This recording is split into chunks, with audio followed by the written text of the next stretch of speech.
अस्सलामुअलैकुम दोस्तों, मेरा नाम है ज़िशान परवेज़ और आप देख रहे हैं क्रिएटिव टेक चैनल। दोस्तों, हर किसी को अपना घर अच्छा लगता है। वो कहाँ भी चला जाए उसे सुकून अपने घर में ही आता है। कई दफ़ा घर को अपग्रेड करने के लिए या फिर मालिकानगी की वजह से घर बेचना पड़ जाता है। लेकिन आज की इस वीडियो में मैं आपको दुनिया के सबसे जिद्दी मकान मालिकों के बारे में बताने जा रहा हूँ, जो कि किसी सूरत भी अपना घर बेचने के लिए तैयार नहीं है।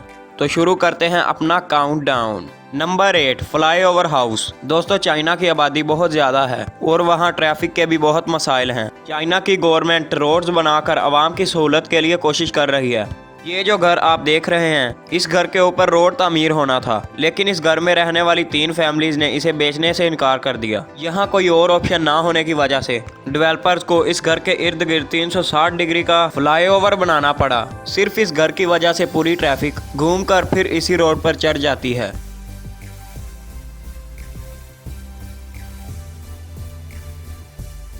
Number 7, house on road. दोस्तों, ये घर हाईवे के बिल्कुल दरमियान में मौजूद है। इसकी वजह यह है कि इस हाईवे को बनाते वक्त लू बोगन नामी बुजुर्ग ने अपना घर हुकूमत को बेचने से इनकार कर दिया था।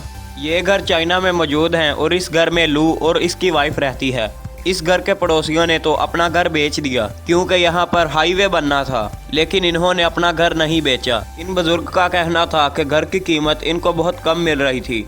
अब ये घर रोड के बिल्कुल दरमियान में आ गया है और ये 5 मंजिला घर बिल्कुल अजूबा बन के रह गया है।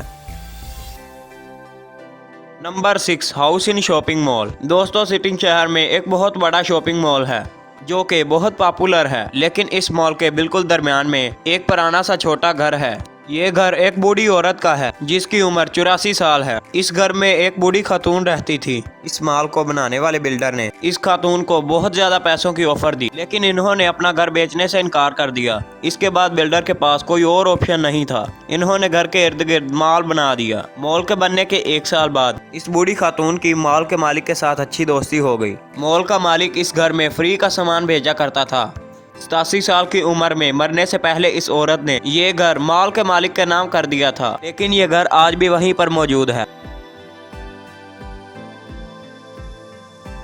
Number 5, home on highway. दोस्तों, चाइना में एक हाईवे बनाया जा रहा था। इस हाईवे के एक हिस्से में एक घर आता था जिस पर से रोड गुजरना था, लेकिन इस घर के मालिक ने अपना घर बेचने से साफ इनकार कर दिया। इस घर की वजह से चाइना को अपना हाईवे 2 हिस्सों में तकसीम करना पड़ा। ये आज भी हाईवे के बिल्कुल दरमियान में बना है और लोग इसके इर्द गिर्द से गाड़ियां गुजारते हैं, लेकिन इस घर का मालिक अभी भी इसे बेचने के लिए तैयार नहीं है।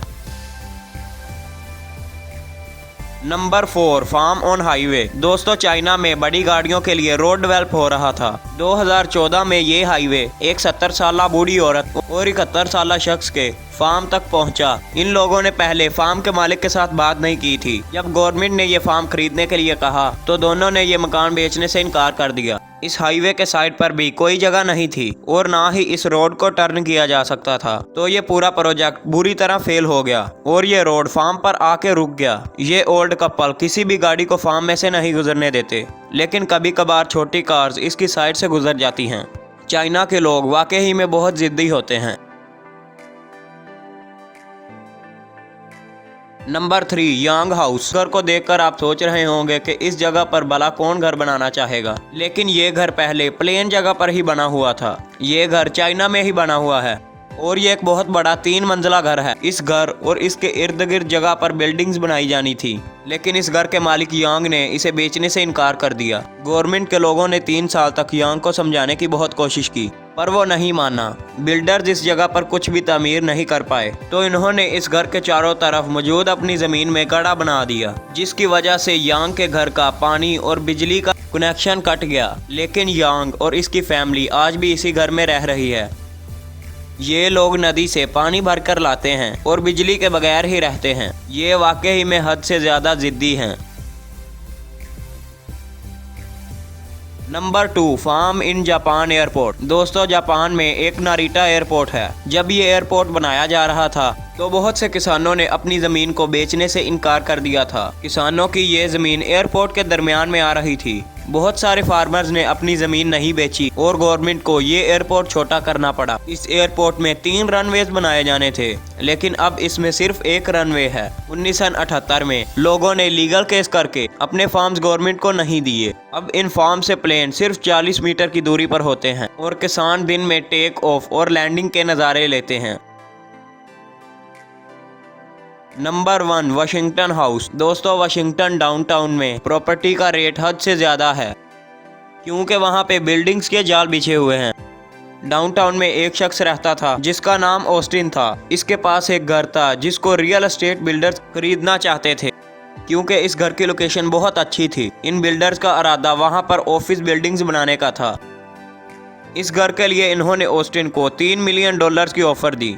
ये वाकया 1980 का है। इस वक्त ये रकम हद से ज़्यादा थी, लेकिन ऑस्टिन ने अपना घर बेचने से मना कर दिया और अपने घर की जगह पर अपना पिज़्ज़ा बिजनेस स्टार्ट करने का फैसला किया। इतनी बड़ी ऑफर रिजेक्ट करने की वजह से ऑस्टिन के चर्चे हर जगह पर हुए। 4 साल बाद इस घर के चारों तरफ बिल्डिंग्स बनने लगीं। इसकी वजह से ऑस्टिन का घर 3 तरफ से मुकम्मल बंद हो गया और वहाँ वो पिज़्ज़ा बिजनेस भी नहीं कर सका। इस बात से परेशान होकर ऑस्टिन ने वो घर बेचने का फैसला किया और कीमत $1.5 मिलियन रखी। ये कीमत बिल्डर की ऑफर से आधी थी, लेकिन फिर भी ये घर ना बिका। आखिर अच्छा कस्टमर ना मिलने पर 2011 में ऑस्टिन ने वो घर $7.5 लाख में बेच दिया। तो दोस्तों, आज के लिए इतना ही। आपको ये वीडियो कैसे लगी कमेंट बॉक्स में मुझे जरूर बताइएगा और मजीद इन्फॉर्मेटिव वीडियोस के लिए हमारा चैनल जरूर सब्सक्राइब करें और बेल आइकन को भी जरूर प्रेस करें, ताकि आपको हमारी लेटेस्ट वीडियो की नोटिफिकेशन मिलती रहें। आज के लिए इतना ही दोस्तों, नेक्स्ट वीडियो के लिए इजाजत दें। अल्लाह हाफिज।